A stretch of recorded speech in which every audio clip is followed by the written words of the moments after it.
Gustavo, se você puder gravar aí também, que você mencionou que ia tentar. Comecei agora a gravar.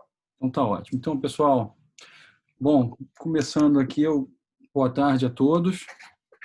Para quem não me conhece, eu sou o Edgar Gomes e farei a apresentação / mediação aqui do nosso webinar de hoje em nome do Grupo de Estudos de Tributação Internacional e cujo tema vai ser o ICMS na importação.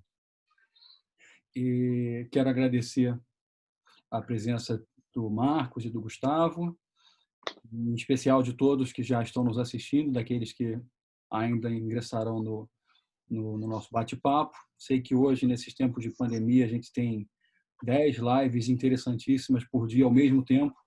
Então, assim, vocês poderem estar aqui conosco, nos prestigiando, é uma alegria muito grande. Dito isso, eu quero começar fazendo a apresentação dos nossos palestrantes de hoje. Nós temos o Dr. Marcos Vinícius Barbosa. O Marcos, ele é procurador, perdão pelo...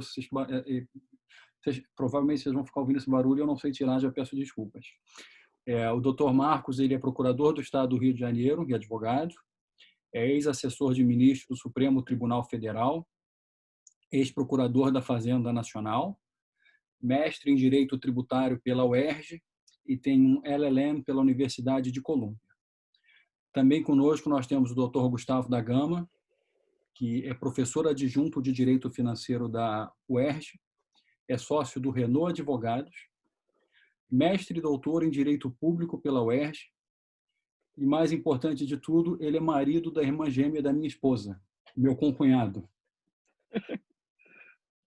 Nós preparamos aqui hoje uma apresentação, e aí eu já adianto que imperdível para quem gosta de CMS, na importação, quem trabalha com o tema, e realmente a gente conversou ontem, está fantástico. E a gente dividiu basicamente hoje em 4 tópicos, tá? Inicialmente vamos falar sobre palestrantes, eu sou um mero ouvinte privilegiado, mas vamos abordar as questões gerais de cobrança de ICMS na importação, e aí considerando, sobretudo, a previsão constitucional, segundo a qual compete privativamente à União Federal legislar sobre comércio exterior interestadual. Na sequência, nós vamos falar sobre o ICMS na importação realizada por não contribuinte, pessoa física e jurídica, né, não contribuinte, após a emenda constitucional 33 de 2001. Problemas, sobretudo, das leis estaduais editadas antes da lei complementar, da modificação da lei complementar de 87, a lei Candir, e também vamos abordar alguns precedentes sobre o tema. Terceiro tópico que a gente preparou para hoje, e aí respondendo uma pergunta já da dica do que a gente vai falar, vamos falar sobre ICMS importação de bens e mercadorias digitais mediante transferência eletrônica de dados, especial a Lei Estadual aqui do Rio de Janeiro, 8.795/2020. Tema bastante atual, super do dia, né? Na ordem do dia. E aí, por fim, também, tema extremamente atual, vamos conversar um pouquinho sobre o sujeito ativo na cobrança do ICMS importação, mais precisamente sobre o entendimento do mês passado, né, foi abril, que o STF julgou o tema 520 de repercussão geral, segundo o qual o sujeito ativo do ICMS a incidir sobre circulação de mercadorias importadas por um Estado da Federação, industrializados em outro Estado da Federação, e que retorna ao primeiro para comercialização. Então, a gente vai discutir qual foi a conclusão do Supremo Tribunal Federal nesse tema, 520. Para aqueles que ainda não conhecem a metodologia do GET, a gente gosta muito de uma troca de ideias, compartilhar conhecimento, então, por favor, fiquem todos à vontade para utilizar o bate-papo, fazendo perguntas, fazendo comentários. Nós vamos responder à medida que essas perguntas forem chegando, ou, se oportuno, né, se a gente perceber ali na hora, ou assim que as falas forem encerradas, mas fiquem, por favor, à vontade e incentivados a isso. E ali, eu não sei se vocês estão familiarizados já com a ferramenta, mas vocês podem mandar a pergunta / dica, enfim, sugestão, comentário para todos os palestrantes ou os palestrantes e os participantes, tá? Depender da intenção de todos. E aí, então, sem mais delongas, eu vou passar a palavra primeiro para o Gustavo da Gama, que vai começar falando sobre o item 1. Gustavo, por favor, você com a palavra. Obrigado. Obrigado, Edgar. Queria cumprimentar você, agradecer ao convite, cumprimentar todos os membros do GET, que eu sempre acompanho os debates que vocês promovem. É uma satisfação estar aqui. Cumprimentar o meu amigo Marcos Vinícius também. Prazer revê-lo, poder aqui dividir, não essa mesa, mas essa tela de computador com ele. E cumprimentar todos os presentes também, que estão nos assistindo. Bom, em primeiro lugar, de fato, eu acho que boa parte dos problemas que nós temos na jurisprudência sobre o ICMS, importação, decorre do fato de que o Brasil ele se distanciou um pouco da experiência de outros países, que geralmente em outras federações, os tributos que envolvem, que têm pertinência com o comércio exterior, eles geralmente ficam na mão do governo central apenas. Esse é um modelo que praticamente todas as federações adotam, porque é lógico que uma das principais funções do governo central de qualquer federação é justamente estabelecer o seu contato com o comércio exterior.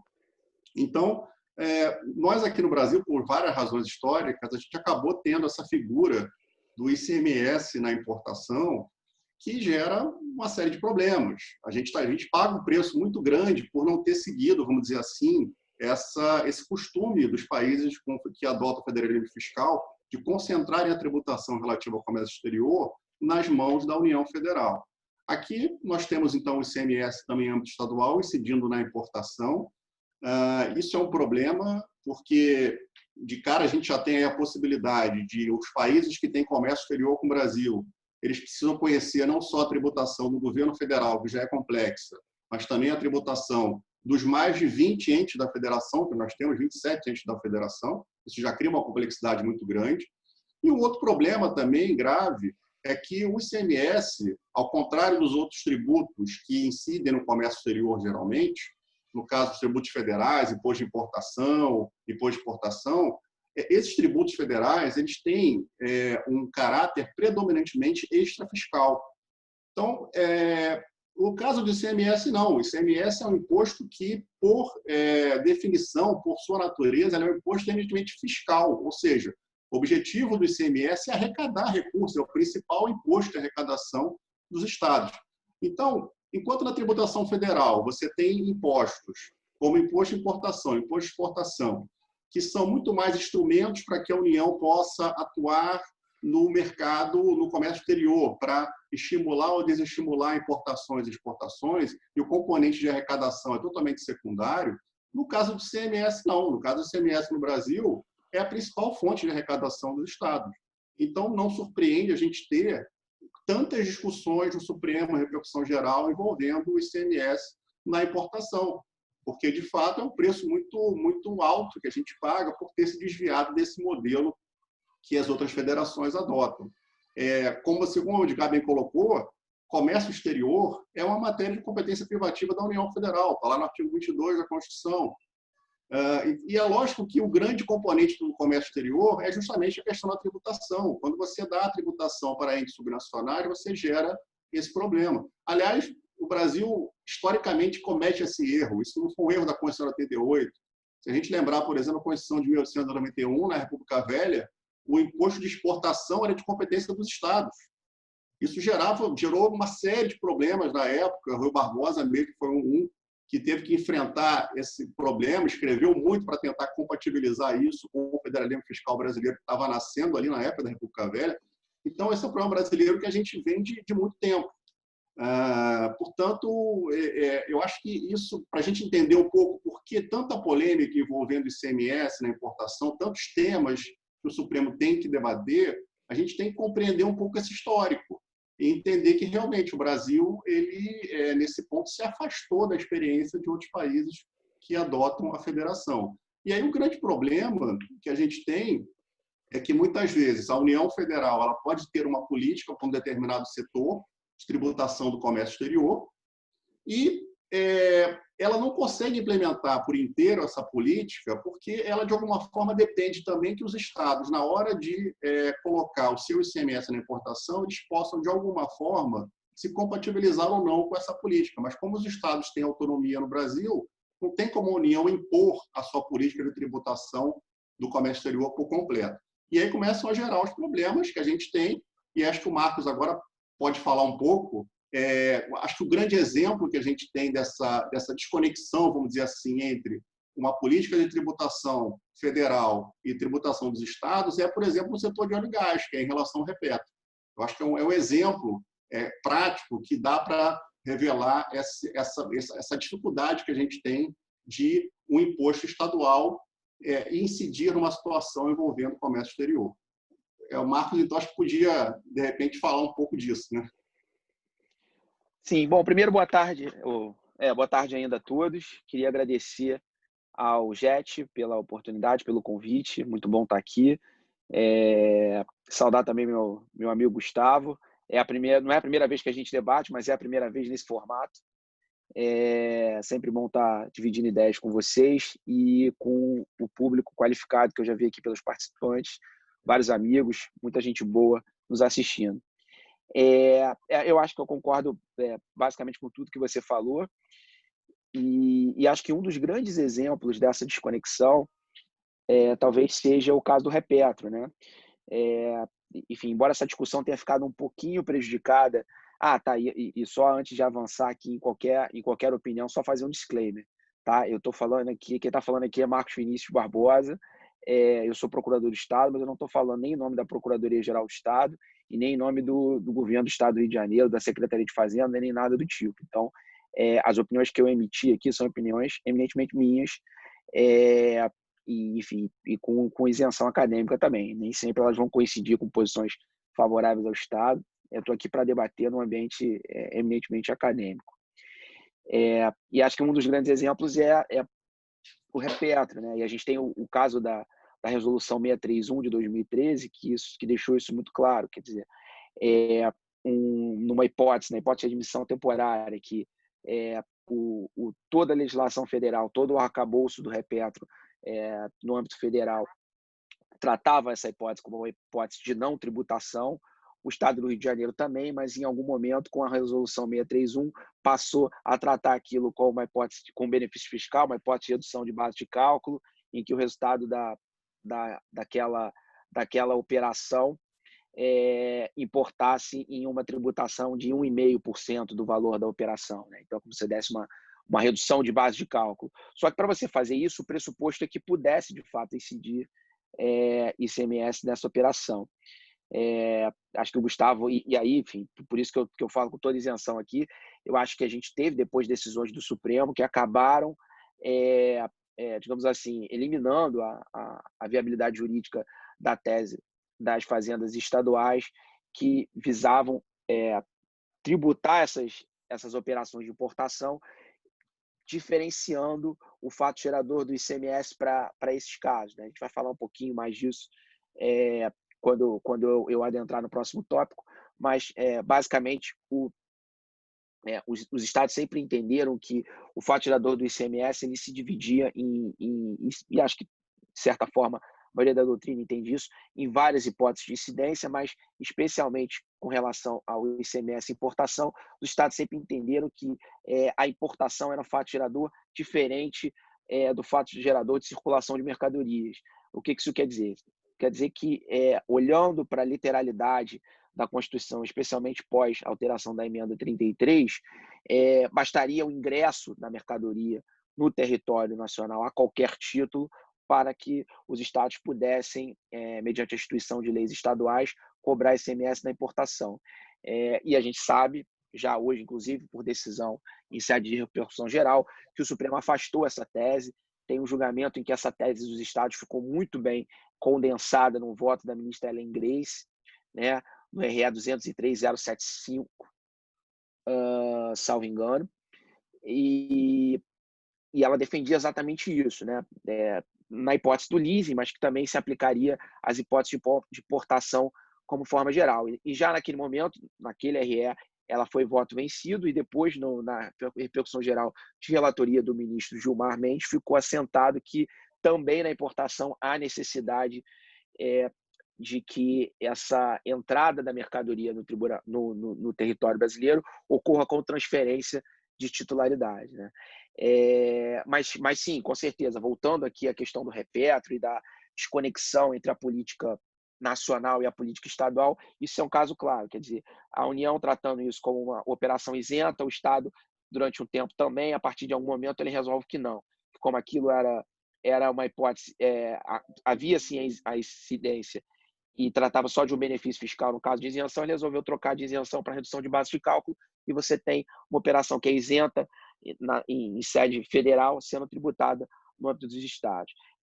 E é difícil, quer dizer, do ponto de vista constitucional também não dá para criticar os estados, porque a partir do momento que você dá competência para o Estado, e que ele é um ente autônomo e ele tem autonomia federativa, que envolve também autonomia de governo e, evidentemente, fazer política fiscal e política tributária com os tributos de sua competência, é difícil também você criticar o Estado por adotar essa ou aquela linha, ainda que em desconformidade com a União. Quer dizer, se são entes autônomos, por que o Estado tem que seguir a União naquele particular? Em tese, ele também teria autonomia, embora, evidentemente, para a economia, seria muito melhor se a gente tivesse uma atuação conjunta e que seguisse a mesma linha de princípio. Então, com certeza, esse é um dos muitos problemas do ICMS e, na verdade, é só, digamos assim, a manifestação desse problema no campo da tributação internacional, no campo do comércio exterior. E a gente vai ver que essa dificuldade de você ter políticas tributárias diferentes entre União e Estados e entre Estados, ela se reproduz em vários outros ambientes em que o ICMS incide. E acho que não sei se o Gustavo quer fazer mais algum comentário nesse ponto. É isso, eu só queria registrar que, eu estou vendo o chat aqui, o Bruno Sabino se manifestou aqui, saudação para ele, meu colega, fizemos um curso de Repetro, e ele comentando que o Repetro é um tema muito bom, que merece até depois um encontro aí, dando a sugestão, aí fica por indicar aí a sugestão do Bruno Sabino para falar sobre Repetro, que de fato é um tema que exigiria aí um painel específico, né? Eu acho que a gente já fica aí. Já fica a ideia, né? Já fica a ideia. Devidamente registrada. Temos alguma outra pergunta? Eu queria, então, antes de entrar no segundo item, só aqui atendendo um pedido de outros colegas do GET, contar para vocês que a gente tem gravado essas conversas todas e colocado numa página nossa no YouTube. Com exceção de um que a gente perdeu, estamos ainda tentando descobrir com o Zoom como ressuscitar o link, né, a gravação, a gente já está conseguindo postar todos eles e pediram basicamente para compartilhar o link e eu faço isso aqui agora. Então está no chat para todos os palestrantes e participantes. E aqui o Vinícius ele já faz uma ponderação, Gustavo e Marcos, olha, principalmente com o PL 1771 no Rio, que vai... sim, aqui falando do tema, né? Bom, então queria passar agora a palavra dessa vez ao Marcos, vamos fazer um intercâmbio de apresentações. Dessa vez o Marcos vai falar para a gente, começar falando sobre o ICMS devido à importação por pessoas físicas e jurídicas não contribuintes, e aí a questão da emenda constitucional 3301. Depois Gustavo conta um pouquinho a opinião dele na sequência. Marcos, por favor. Tá certo. Vamos fazer uma introdução rápida aqui do histórico, né, dessa disputa que começa lá atrás, com a Constituição de 88. E, inicialmente, o texto da Constituição de 88 ele não era suficientemente claro quanto à possibilidade de tributação pelo ICMS, do ICMS importação, né, por não contribuintes e pessoas físicas. Então, existia uma tentativa por parte dos estados de fazer essa tributação e as decisões judiciais à época, especialmente do Supremo Tribunal Federal, sempre foram refratárias a essa ideia, né? No primeiro momento, a Constituição de 88 ela tinha previsão de ICMS na entrada de mercadoria do exterior, ainda que para integrar o ativo fixo do estabelecimento ou consumo. Então, no leading case, no Supremo Tribunal Federal, então, embora o STJ até tenha sumulado essa questão favoravelmente aos contribuintes na época, né, e admitindo essa tributação, foram as súmulas 198 e 155 do STJ, o Supremo Tribunal Federal, ainda nos idos dos anos 90, ele decidiu que não incidia ICMS na importação à luz da Constituição pré-emenda constitucional 33 de 2001, muito focado nessa palavra estabelecimento, né? E na ideia de que o ICMS ele pressupõe a circulação de mercadoria. E mercadorias só seriam, digamos assim, trocadas por contribuintes do imposto que praticariam efetivamente atos de comércio, né? Praticariam atos de comércio. E também estabelecimento, tem até uma parte do voto do ministro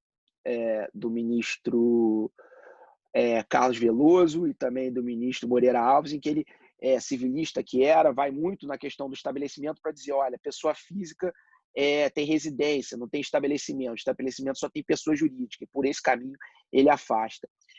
Fato é que eu gosto um pouco de contar essa história, porque, em que pese os grandes argumentos, os argumentos que foram comuns aos votos vencedores girem em torno dos não contribuintes e pessoas físicas não praticarem atos de comércio no momento da importação e também não terem estabelecimento, o que ficou famoso como argumento central para esse julgamento foi uma suposta violação ao princípio da não cumulatividade.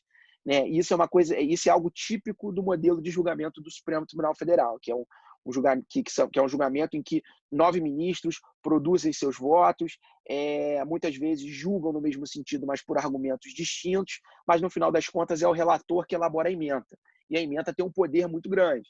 Né? E aí o relator da ementa, que esse sim o ministro Veloso tinha utilizado o princípio da não cumulatividade como um dos argumentos, ele coloca esse argumento na ementa. E se você for olhar a jurisprudência do Supremo, você vai ver que posteriormente esse argumento foi sendo repetido em vários julgados do Supremo, como se fosse o argumento principal para que não pudesse incidir ICMS na importação por não contribuinte e pessoa física. A gente vai ver que isso é relevante por conta de um julgado isolado que o Supremo proferiu, mesmo pós-emenda constitucional 33 de 2001. Mas, portanto, o Supremo decidiu que não era possível, à luz da Constituição pré-emenda 33, a tributação de pessoas físicas e não contribuintes, e sumulou isso no enunciado 660 da sua súmula, né, dizendo que não incide ICMS na importação de bens ou serviços por pessoas físicas ou jurídicas que não sejam contribuintes do imposto. Pois bem, por pressão dos estados, né, nessa época era muito comum, as pessoas, era uma época ainda que você não tinha, por exemplo, acesso a determinados bens importados no Brasil, né, o Brasil era um país fechado, era muito comum você importar carro, entrava com liminar para poder não pagar imposto na importação, era bastante comum isso. Por pressão dos estados, aconteceu uma correção legislativa desses julgamentos do Supremo, né, tema da excelente dissertação de mestrado do meu amigo Gustavo da Gama, né, que fala de diálogos constitucionais e direito tributário. E o Supremo editou a emenda constitucional 33 claramente para superar a posição anterior do Supremo, o Congresso, né, para alterar a posição anterior do Supremo, tanto que se a gente observa a redação que foi colocada lá no artigo 155, parágrafo 2º, 9A da Constituição, a gente vai ver que o texto ele quase que vai tentando responder cada um dos argumentos que o Supremo utilizou, né? Independente da finalidade da importação, enfim, ele vai tendo essa preocupação, uma clara tentativa de superar o entendimento e com isso passou a deixar claro no texto constitucional a autorização para a tributação dessas hipóteses. Não obstante esse fato, tem um julgado isolado do Supremo, da relatoria do ministro Eros Grau, que mesmo após a Constituição a emenda constitucional 33 de 2001, com base no princípio da não cumulatividade, tentou sustentar que ainda assim não seria possível a tributação de pessoas físicas e não contribuintes. Esse julgamento foi um julgamento isolado de turma, mas essa posição não prevaleceu e por razões até relativamente singelas. Quer dizer, o princípio da não cumulatividade ele é uma regra constitucional, tal qual a regra de competência nova que foi colocada para o ICMS importação. Então, na pior das hipóteses, é um dispositivo mais específico para essa hipótese de incidência específica de ICMS importação, e então não existiria aqui um conflito propriamente dito com a não cumulatividade, e o fato do não contribuinte, da pessoa física, fazer essa importação com uma natureza definitiva, né, sem que aquilo vá ingressar numa cadeia produtiva, numa cadeia de comércio, não faria diferença. esse RE é o RE AGR 401.552. É interessante para a gente ter esse histórico. E como o princípio da não cumulatividade, muitas vezes ele ganhou, embora ele seja fundamental no ICMS, ele acabou servindo como um pouco um argumento guarda-chuva para várias teses que foram sendo criadas. Mas a grande questão aqui, que eu acho que é o que vale a gente perder um pouco mais de tempo discutindo, é o seguinte, quer dizer, uma vez editada a Emenda Constitucional 33 de 2001, vários estados tinham leis anteriores à Emenda Constitucional 33 de 2001. Aqui não há muita discussão de que, com relação a essas leis anteriores, essas leis são inconstitucionais, ou mais propriamente, não foram recepcionadas quer dizer, já eram inconstitucionais, aqui no caso não, no caso já eram inconstitucionais à luz do texto anterior, de todo modo. Mas houve um espaço entre a edição da Emenda Constitucional 33 de 2001, tá, e a Lei Complementar 114, que foi editada, na verdade, no final do ano de 2002. De 2002, eu não tenho exatamente a data, mas, salvo engano, foi em dezembro de 2002. Então, você tem um gap aí, um momento entre o Supremo dizendo, tudo bem, agora a Constituição autoriza que você tribute ICMS na importação, até a edição da lei complementar que alterou a Lei Candir para incluir como fato gerador essa hipótese específica. E aí vem a grande discussão. A maioria dos estados, assim que o Supremo Tribunal Federal que o Congresso Nacional editou a Emenda Constitucional 33 de 2001, correram para editar leis estaduais que autorizassem essa tributação para você ter uma lei vigente agora já posterior à alteração da Constituição. Mas o legislador complementar, que não fica muito à disposição do que pensam os estados isoladamente, depende de toda uma articulação via Congresso Nacional, demorou um pouco até se movimentar e editar a lei complementar de 2001. Então ficou aquela discussão, o que acontece nesse período, né? As leis ordinárias estaduais, elas valeriam independente da alteração da lei complementar, da Lei de Normas Gerais de ICMS, e vale a gente lembrar que nesse particular aqui há vários precedentes do Supremo, por exemplo, em matéria de TCMD e em matéria de IPVA, que são também tributos estaduais e que não contam com lei complementar até hoje. E o Supremo, historicamente, sempre validou essas incidências, dizendo, com base no artigo 23 da Constituição, que nessas hipóteses os estados estariam exercendo a sua competência legislativa plena e que, por isso, poderia haver a cobrança direto com base na lei ordinária e, posteriormente, advindo uma lei complementar, aí sim você deveria fazer a adequação entre o que dispusesse a Lei de Normas Gerais complementar e a anterior lei do Estado, podendo, eventualmente, essa lei de normas gerais suspender a eficácia de parte dos dispositivos da lei estadual anterior. Mas aqui a gente ficou com essa discussão e o Supremo tem oscilado um pouco, a verdade é essa. Na RG, na repercussão geral 439.796 do ministro Joaquim Barbosa, ele foi muito claro em falar no que ele denominou de linha de positivação, para dizer que só passaria a ser válida essa tributação quando houvesse, além da alteração da Constituição com a Emenda Constitucional 33, também com a Lei Complementar 114 de 2002. Então, ali ele foi claro para dizer que todas as leis anteriores à Lei Complementar 114 seriam também inconstitucionais. Daí para frente, o Supremo oscilou um pouco na sua interpretação. Talvez se fosse legal agora, que eu já falei muito, Gustavo, você quer entrar agora e comentar um pouco os acordos do Supremo, Gustavo?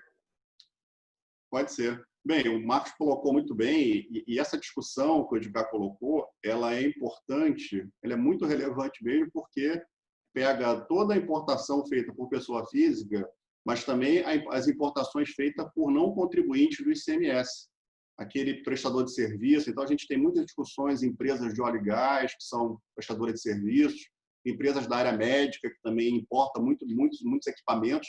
Todas essas pessoas jurídicas são não contribuintes do ICMS.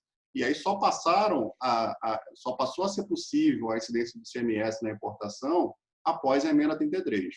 Mas, como o Marcos falou bem, a grande polêmica que se estabeleceu foi que o Supremo, em 2014, quando ele julgou essa repercussão geral que o Marcos fez referência, relatada pelo ministro Joaquim Barbosa, é o tema 171 de repercussão geral, o Supremo ali, de fato, ele estabeleceu um parâmetro de que só haveria validade da cobrança do ICMS nessas hipóteses trazidas pela Emenda 33 se a lei estadual fosse editada não só posteriormente à emenda 33, mas também posteriormente à modificação da Lei Candir, que foi a Lei Complementar 114 de 2002. Aquilo que o Marcos bem colocou, ele chamou de uma espécie de fluxo de positivação. E isso, de fato, faz todo sentido, porque a gente tem que lembrar que o artigo 146 da Constituição, quando ele fala do papel da norma geral da lei complementar para estabelecer normas gerais de direito tributário, inclusive definindo contribuinte dos impostos.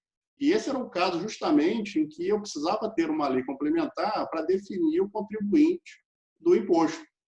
Então, a tese prevaleceu na ocasião, no tema 171, julgado em 2014, foi de que a lei estadual precisaria ser posterior à emenda 33 e posterior à lei complementar 114. Ou seja, a lei estadual editada no intervalo entre a emenda 33 e a lei complementar 114, ela teria nascido inconstitucional, porque ela não tinha amparo numa lei complementar de normas gerais.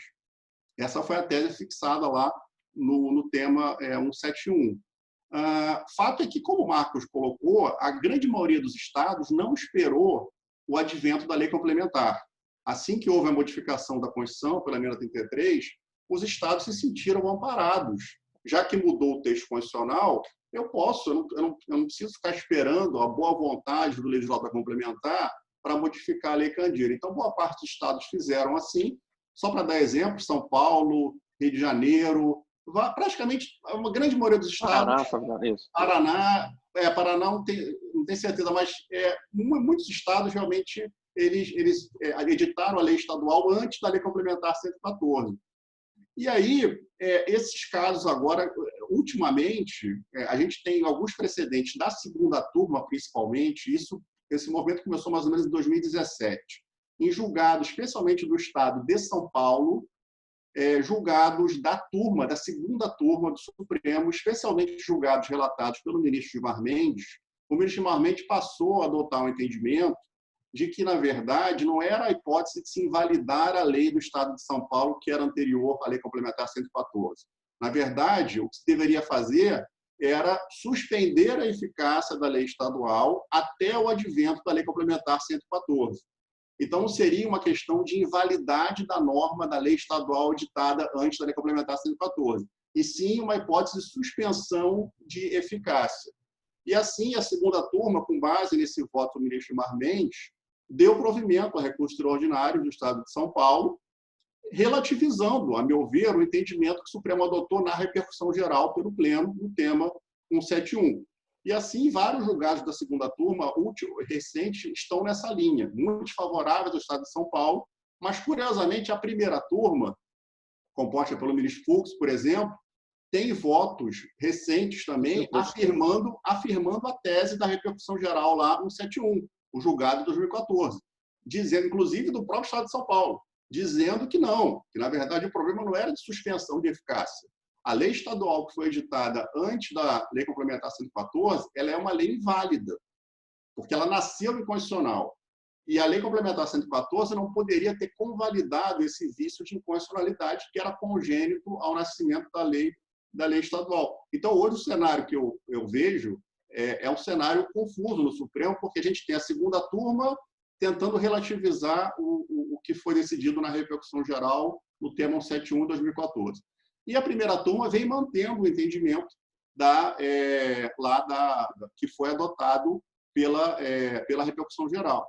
E essa divergência, por exemplo, no Estado do Rio de Janeiro, a gente sabe que isso gerou problemas concretos. O órgão especial do Tribunal de Justiça do Rio de Janeiro, em relação à lei do Estado do Rio de Janeiro, que é uma lei editada posteriormente à emenda 33, mas anterior à Lei Complementar 114, o órgão especial do Rio de Janeiro, com base nesses precedentes do ministro Gilmar Mendes, ele declarou constitucional a lei do Estado do Rio de Janeiro, mesmo que tenha sido editada antes da Lei Complementar 114. Então, hoje, por exemplo, no Rio de Janeiro, no TJ, já que a decisão do órgão especial, a gente sabe, vincula as câmaras cíveis, então, hoje no TJ, o Estado do Rio de Janeiro vem vencendo, porque foi decisão do órgão especial. Mas se o recurso extraordinário subir para o Supremo, aí vai haver uma definição, se vai ser a primeira turma ou a segunda turma. Então, e aí, só para concluir, eu acho esse um problema, quer dizer, porque a gente tem dezenas de temas tributários esperando o Supremo decidir em repercussão geral. E a gente sempre tem aquela esperança, pelo menos o advogado fala para o cliente isso, o procurador de fazenda fala para o gestor isso, que, olha, quando o Supremo decidir a repercussão geral, o tema vai estar encerrado. Então, vamos esperar o Supremo decidir a repercussão geral, e a gente sabe que pelo excesso de repercussões gerais que nós temos, o Supremo tem demorado 5, 10 anos para julgar a repercussão geral. Então, veja, esse caso me preocupa muito, porque abre um precedente perigoso. Porque a gente esperou tanto tempo para o Supremo definir uma repercussão geral. Foi definida em 2014, essa repercussão geral. Certo ou errada, ela definiu a questão. E veja, a gente está agora, em 2020, discutindo o precedente das turmas que estão relativizando esse entendimento. Então, quer dizer, eu acho muito complicado um sistema como o brasileiro, que já é muito complexo e é muito difícil a segurança jurídica, que a gente tenha um tema que continua vivo e muito vivo, mesmo depois que o Supremo decide uma repercussão geral. Essa é a preocupação que eu tenho em relação a esse tema. Verdade. Fazendo só mais um comentário, Gustavo, e isso foi o que nos prometeram com a Emenda Constitucional 45 e com a criação da repercussão geral, né? Que esse seria o instrumento para poder fazer esse tipo de pacificação. E a verdade é que a gente vê dois problemas. Primeiro, o tempo que o Supremo leva para poder julgar as repercussões gerais, que é um tempo absurdo. A gente tem aí o exemplo do ICMS na base de cálculo do PIS/COFINS, como um exemplo atual e mais gritante. E o outro problema é a falta de clareza do Supremo em alguns desses julgados, né?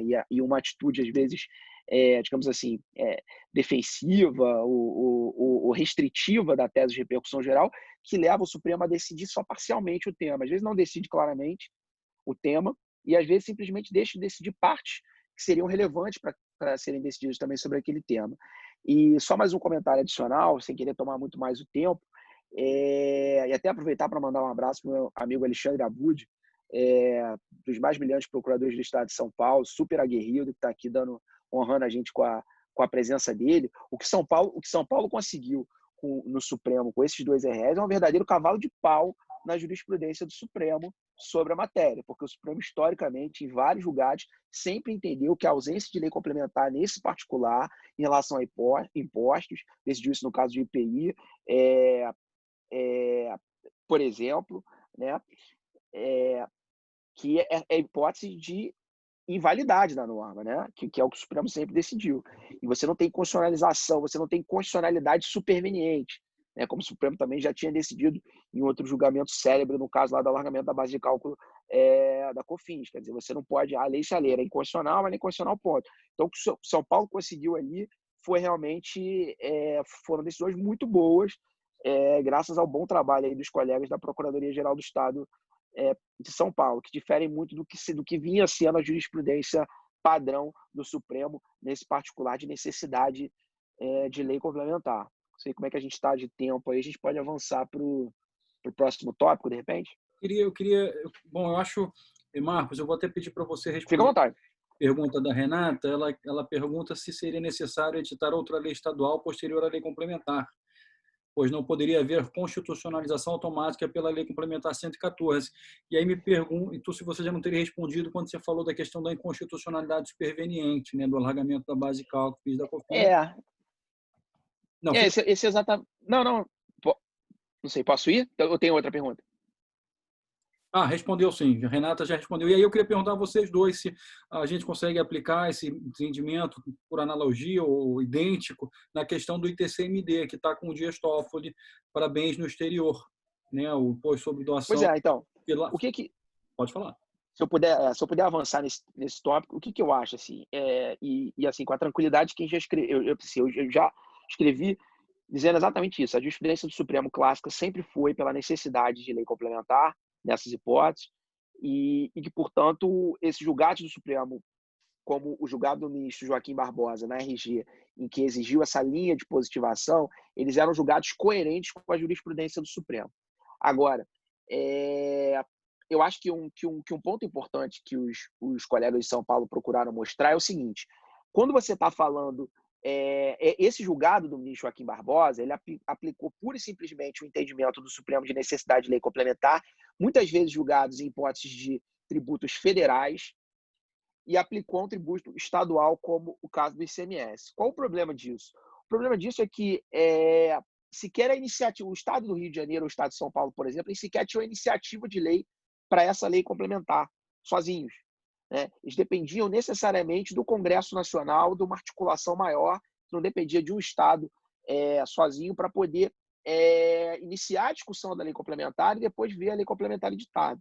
Então, para impostos estaduais e municipais, o Supremo, especialmente naquelas hipóteses em que simplesmente você não tem lei complementar nenhuma, os grandes exemplos são o IPVA e o ITCMD, o Supremo sempre admitiu que os estados, que não faria sentido o Estado ficar aguardando a lei complementar que nunca veio, né, para que ele pudesse exercer a sua capacidade ou exercer a sua competência tributária, e sempre admitiu que ele atuasse através de uma interpretação conjunta com o artigo 23 da Constituição, que diz que os estados, direito tributário é uma hipótese de competência legislativa concorrente, que os estados pudessem exercer a sua competência legislativa plena enquanto não viesse a lei de normas gerais.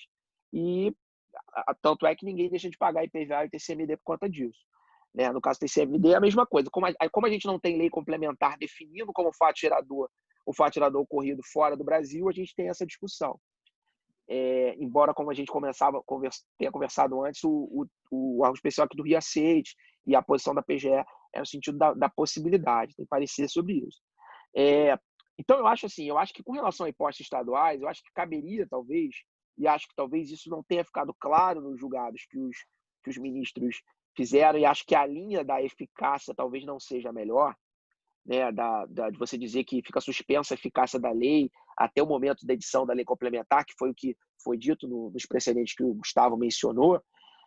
Eu acho que o caminho ideal seria dizer assim, olha, com relação aos estados, você tem que você tem que aplicar razoavelmente essa regra do artigo 146, porque os estados eles não podem sozinhos legislar e criar essa lei complementar.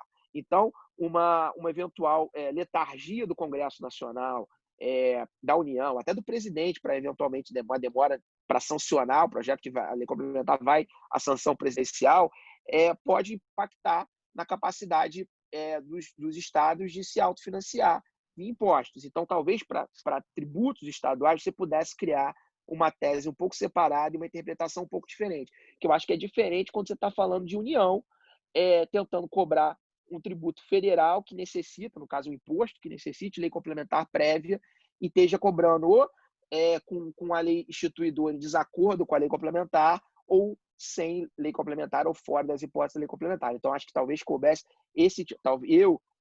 no Supremo, talvez seguisse essa linha, que seria uma forma de você fazer um distinguish com a jurisprudência clássica do Supremo sobre necessidade de lei complementar, fazendo uma vírgula e falando dos impostos estaduais, e talvez fosse melhor e mais coerente com a própria jurisprudência do Supremo do que a tese da postergação da eficácia, que acho que fica um pouco estranho, porque claramente a discussão é de validade, não de eficácia. Legal, obrigado. Gustavo, você quer comentar? Não, só para a gente passar para o tema, mas porque eu acho que nesse caso do ICMS, eu não vejo como aplicar o raciocínio que a gente tem para o caso do PVA, para o caso do TCMD, porque no caso do ICMS não há ausência de lei complementar. A lei complementar, Candi, existe desde 96. Então, o problema ali não era de ausência de uma lei complementar. Havia uma lei complementar que não foi modificada pelo Congresso Nacional. Então, na minha visão, é um pouco diferente. Eu acho que se essa ponderação tivesse sido feita, o momento oportuno para se fazer essa ponderação deveria ter sido a época do julgamento da repercussão geral, que foi o tema 171. Eu acho que não dá para você reabrir um tema depois que o tema já foi julgado em repercussão geral. A crítica que eu faço a isso é nessa linha, quer dizer, então, mas é só esse entendimento. Se você quiser, fica à vontade, podemos passar para o... Legal. Não, só um comentário, Gustavo. Eu estou de pleno acordo. Eu acho que essa discussão morreu com a repercussão geral, tá? Acho uma pena que o Supremo assim fique indo e vindo nessas decisões sobre esse ponto específico, né? E não dê segurança jurídica para ninguém. Minha colocação foi só no sentido de que a forma de você compatibilizar, para mim, com a jurisprudência do Supremo, que poderia ter sido debatido no momento da RG, seria essa, entendeu? Porque eu concordo com você que há lei complementar, mas o fato é que há um vazio, como há no caso do ITCMD e no caso do IPVA, que há um vazio de lei complementar desde a edição da Constituição até agora. Há um vazio também de norma com relação a esse ponto específico do ICMS importação, desde a emenda 33, houve um vazio, né? Desde da edição da emenda 33 até a edição da lei complementar nesse tópico específico. Mas eu concordo que, a princípio, isso já passou, né? O Supremo já decidiu. Agora, o ideal é que a gente aplique a decisão do Supremo, que o próprio Supremo aplique as suas próprias decisões. Seria tanto melhor. Eu vou interromper aqui, também comentando aqui para todos, a gente preparou umas perguntas gerais, e aí eu vou soltar aqui a primeira enquete, permitindo que os palestrantes votem, inclusive. Tá? Então, a nossa pergunta aqui para quem nos assiste é se você concorda com a cobrança do ICMS por pessoa física e jurídica não contribuinte do imposto. As respostas estão aí, as possíveis respostas: sim, não, apenas por meio de lei estadual posterior à emenda constitucional 33. Posso votar também, né? Todos, por favor, podem votar. Tá? Eu vou deixar a enquete aqui em alguns minutinhos, enquanto eu digo qual será o próximo tema, e aí o Gustavo vai começar falando para a gente sobre o ICMS, na importação de mercadorias e bens digitais, mediante transferência de dados. Tema bastante atual. A gente deixa aqui de lado um pouquinho a nossa enquete. Gustavo, por favor, fica... Bem, eu acho que no Rio de Janeiro a gente tem tudo para viver o que São Paulo já está vivendo aí desde 2017, pelo menos, que é a chamada guerra do software entre a disputa da incidência do ISS ou do ICMS, porque agora em abril o Estado do Rio de Janeiro ele modificou a sua lei de ICMS, a lei 2657, foi editada a lei 8795 em abril de 2020, e uma das modificações que essa lei estabeleceu foi deixar claro, alterar o artigo da lei estadual que fala sobre importação, no ICMS na importação, para dizer que considera-se também importação a importação de mercadoria digital, de bem ou mercadoria digital. Embora essa lei tenha que ser regulamentada ainda, considerando que na própria mensagem que o governador do estado mandou para a Alerj para aprovação dessa lei, o próprio governador fez menção que a lei era para adaptar a legislação estadual ao convênio 106 de 2017, que é o convênio CONFAS, que trata justamente da polêmica sobre a tributação pelo ICMS do software. E a gente sabe que esse tema está pendente no Supremo. O Supremo tem alguns julgados pendentes para examinar essa questão. Temos o julgamento de mérito da ADI 1945, que foi iniciado há pouco tempo agora, apenas 2 votos, ainda não foi concluído. Temos outras ADIs, e muitos estados, com base no Convênio 106 de 2017, eles efetivamente estão tentando tributar o software, e especificamente no nosso caso, que é ICMS importação, essa discussão também se coloca, porque há hipóteses de eventual importação, se você considerar que o software vai encaixar, eu acho que esse foi o objetivo do Estado, vai encaixar nessa definição de mercadoria digital. Então, a importação de um software no Estado do Rio de Janeiro, acho que potencialmente vai estar sujeita ao ICMS importação, até porque o Estado tinha um decreto de 2000, não lembro agora o número, mas um decreto de 2000 que afastava a tributação do download de software. Esse decreto ele foi revogado em 2018 e, portanto, acho que o caminho está aberto no Estado do Rio de Janeiro para que a Fazenda Estadual comece a tentar tributar o software, inclusive o software importado. E aí a gente vai ter muita discussão, porque como São Paulo já está vivendo há pelo menos 3 anos essa discussão, enquanto o Supremo não definir isso, se realmente o software, e não só o software, porque a palavra software ela implica em vários modelos, né? Você tem desde o download de software, que já é uma tecnologia completamente ultrapassada, mas hoje em dia o software as a service, que é a possibilidade de você acessar um software pela sua máquina sem o próprio download, é uma assinatura que você faz, né? Então há vários modelos de software, a gente vai ter essa discussão. E o principal ponto que eu acho que é questionável a tentativa do Estado de tributar a importação de mercadoria digital é que o Supremo já definiu, o Edgar já mencionou, o tema 297, que é o tema do leasing de aeronaves. O Supremo definiu ali que não cabe cobrança de ICMS quando eu não tenho transferência do domínio, transferência de propriedade da mercadoria. Ele definiu isso no caso do leasing de aeronaves, que as aeronaves ingressavam no Brasil a título de leasing, quer dizer, não havia uma transferência da propriedade. O Supremo definiu ali no tema 297 que não há ICMS quando não há transferência de propriedade. Ora, me parece que esse raciocínio tem que ser o mesmo quando se trata de mercadoria digital.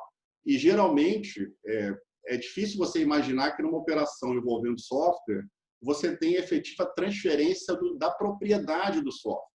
O que você tem, 99% das vezes, é uma licença de uso do software, que é uma hipótese já prevista na Lei Complementar 116 como fato gerador do ISS. Os municípios já tributam essa atividade. Então, acho que agora a gente vai experimentar aqui no Estado do Rio de Janeiro, em relação ao ICMS importação, também essa polêmica sobre eventual importação de mercadorias digitais, que, a meu ver, é questionável, porque me parece que se havia um conflito aí entre ICMS e ISS, o conflito foi resolvido pela Lei Complementar 116. Aliás, a própria Constituição, no artigo 146.1, estabelece que cabe à Lei Complementar disciplinar conflito de competência. Então, eu vejo com muita reserva essa tentativa do Estado de tributar a mercadoria digital. Eu vou... Posso seguir? Só passar aqui... Fica à vontade, Edgar, fica à vontade. Marcos, 15% das pessoas que nos assistem entenderam que o Estado sempre pôde cobrar o ICMS, 31% que não é possível cobrar, 31% apenas após a emenda constitucional e 27% após a lei complementar. Bastante interessante o resultado. Bom, bem dividido. Bem dividido. Acho que foi o que mais bem dividido foi até hoje, aqui nos nossos webinars. Mas, por favor, Marcos, a bola é contigo. Por favor, obrigado. Não, agora é conflito federativo na veia aqui, né? Tipo, Estado contra município. Eu tô brincando. A verdade é que, assim, primeiro, assim, acho que uma premissa importante da gente colocar aqui com relação a esse tópico, né, é a possibilidade de tributação de intangíveis. Quer dizer, durante muito tempo, isso causou desconforto para parte da doutrina no direito tributário e parte dos contribuintes também ainda seguem judicializando isso. Alguns dos argumentos de algumas das várias ADIs que tem contra contra o convênio Confaz, contra a lei de São Paulo e tal, trazem argumentos no sentido da impossibilidade total de tributação, dizendo que não incide nem ISS, nem ICMS.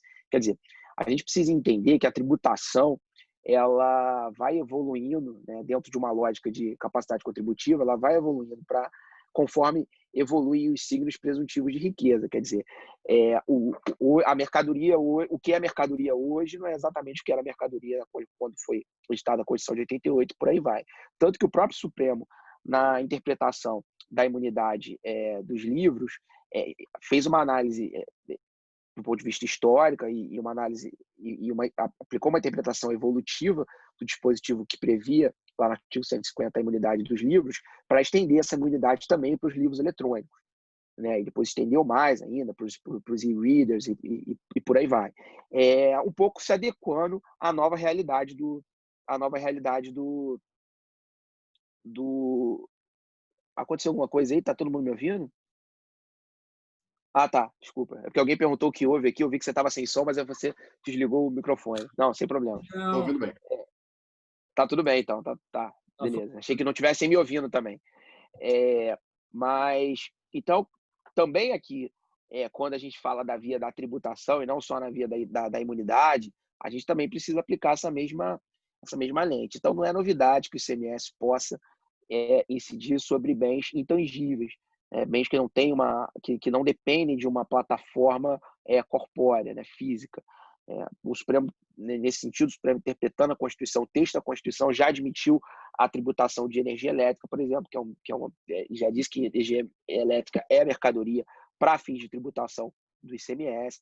Então, acho que isso é uma questão superada. Isso ficou muito claro também na decisão que indeferiu a liminar, na Lei 1945, a decisão do ministro Gilmar Mendes, como o Gustavo já mencionou esse caso, que acho que é um caso que vai ser muito importante para a definição disso tudo que a gente está falando. Dito isso, a verdade é que não tem muito como a gente fugir aqui do que são essas trocas, né, de mercadoria, de intangíveis.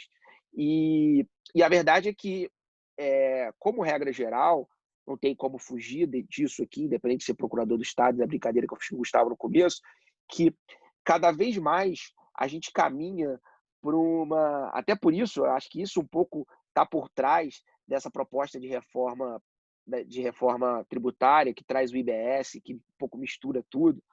E eu não estou dizendo que eu concordo com a reforma integralmente, só estou comentando, é uma linha de que há claramente no mundo uma expansão do conceito de serviço ou dos contratos como serviço. Quer dizer, muitas coisas que antes você simplesmente adquiria, hoje simplesmente via uma plataforma, muitas vezes uma plataforma online, você passa a pagar pelo uso contínuo daquilo.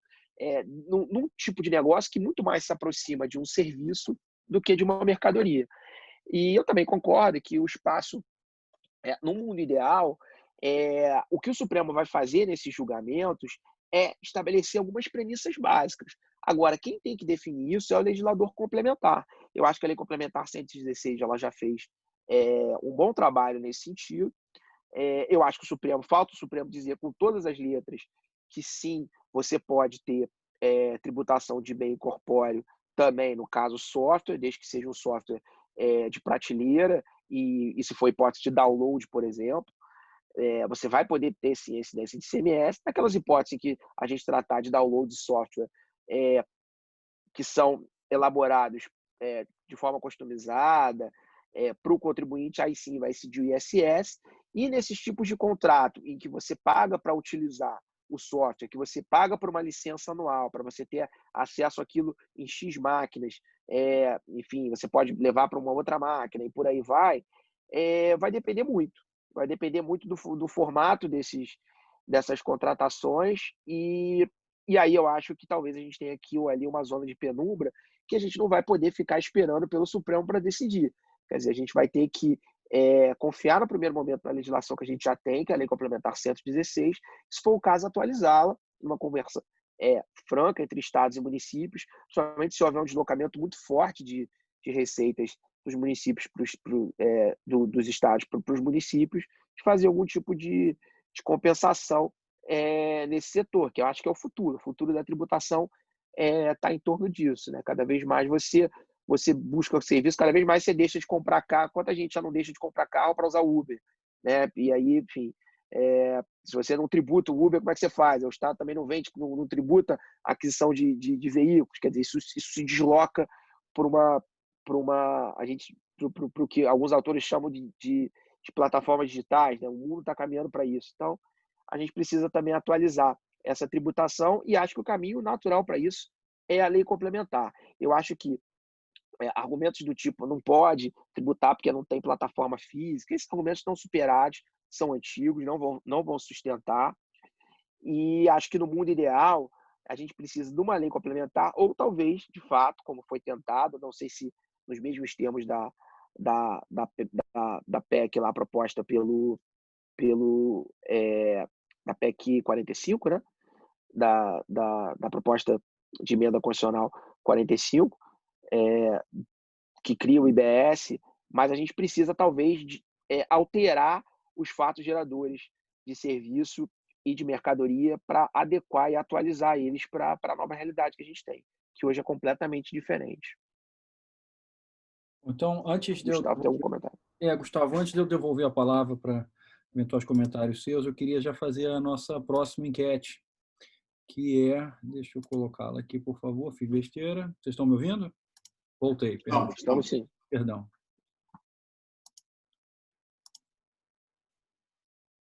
Aqui. Então, iniciando a enquete. Você concorda com a incidência do ICMS sobre bens e mercadorias digitais mediante transferência eletrônica de dados? Caso negativo, poderia incidir o ISS? Perguntas, respostas, né? Possíveis respostas. Concordo com a incidência do ICMS? Não concordo. Trata-se de operação não tributada. Até puxando, Marcos, você mencionou, né, aquela situação que já se discute, não tributa nada. Então, entendo que incide o ISS ou depende do caso concreto. Pode ser um ou outro. Então, Gustavo, por favor, a palavra é sua.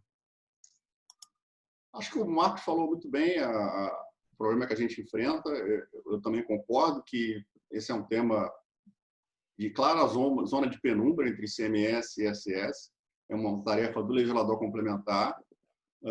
Mas veja que nesse ponto, mesmo quando o legislador, o nosso sistema ele é tão complexo que mesmo quando o legislador complementar ele toma uma decisão, e a meu ver ele tomou essa decisão lá em 2003, quando ele editou a Lei Complementar 116, quando falou que licenciamento de uso de software é serviço, mesmo quando o legislador complementar toma uma decisão, o tema ele não é encerrado, porque aquele que não foi contemplado com a solução da Lei Complementar, ele se sente no direito de recorrer ao Supremo, e o Supremo é que dá a palavra final, porque tudo no sistema tributário brasileiro praticamente está na Constituição.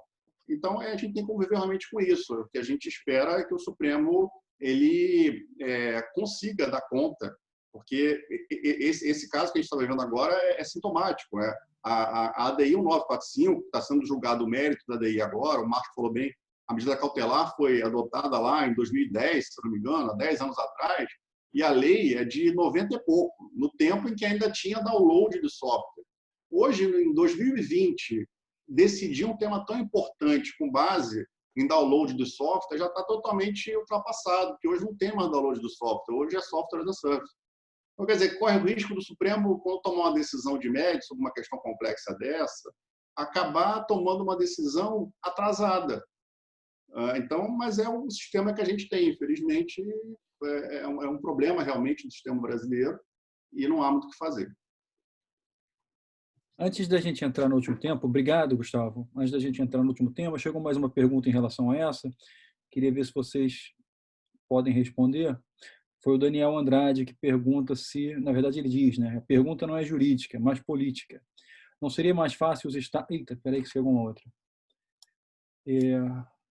Não seria mais fácil os estados e municípios se organizarem com a União Federal e instituir o imposto residual do artigo 154.1 da Constituição Federal sobre intangíveis, com repasse de receitas aos estados e municípios?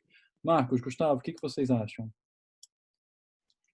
Bom, eu acho que é uma possibilidade, mas eu acho que não dá para os municípios e até os estados também ficarem esperando essa eventual boa vontade da União em estabelecer esse imposto.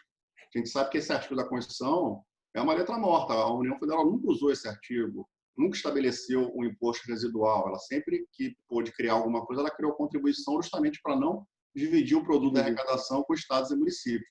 Então, embora seja uma das opções, eu não acho que ela seja uma opção que impede com que os municípios, por exemplo, continuem tributando essa situação, já que eles estão amparados numa lei complementar. A Lei Complementar 116 permite que o licenciamento de uso de software seja tributado. Então, eu acho que pode ser uma solução interessante, uma reforma tributária, mas à luz do sistema tributário que a gente tem atualmente, eu acho que há instrumento para que o município possa tributar pelo ISS essa operação. Marcos, você quer complementar ou quer, de repente, responder a pergunta do Francisco? Você conseguiu? Não, do Francisco eu não... Não, eu acho que com relação à pergunta do Daniel Andrade, meu amigo, abraço para ele, é o que o Gustavo falou, assim, é sempre difícil você chegar num acordo em que você pode fazer a tributação sozinho e ter a arrecadação toda para você, né, com uma arrecadação um pouco menor, ou você entrar no bolo de uma arrecadação que, no final dos contos, principalmente para os municípios, vai sobrar muito pouco, né?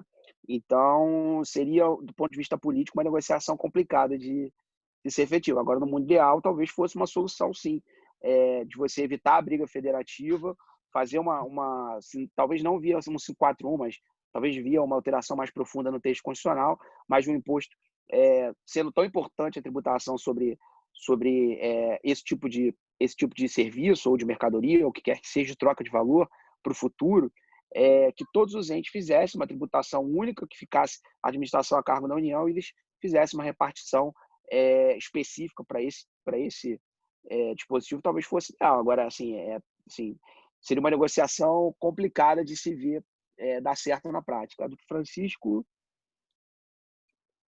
O Francisco pergunta, mas eu queria ver... Eu estou olhando aqui a hora, são 6h10. O que vocês acham da gente ir para o último tema e depois respondemos o Francisco e a Doris, porque a Doris também já nos fez pergunta. Tá Vamos bom, dessa pode ser. forma? E aí, se sobrar tempo, a gente responde todas as perguntas. Então, vamos falar agora sobre o tema 520, repercussão geral. Marcos, você poderia começar? Eu acho que esse tópico é até um pouco mais rápido, não sei a opinião do Gustavo. Eu vou falar rapidinho dele e a gente pode depois tentar fazer mais um pouco de debate, já que o pessoal está animado.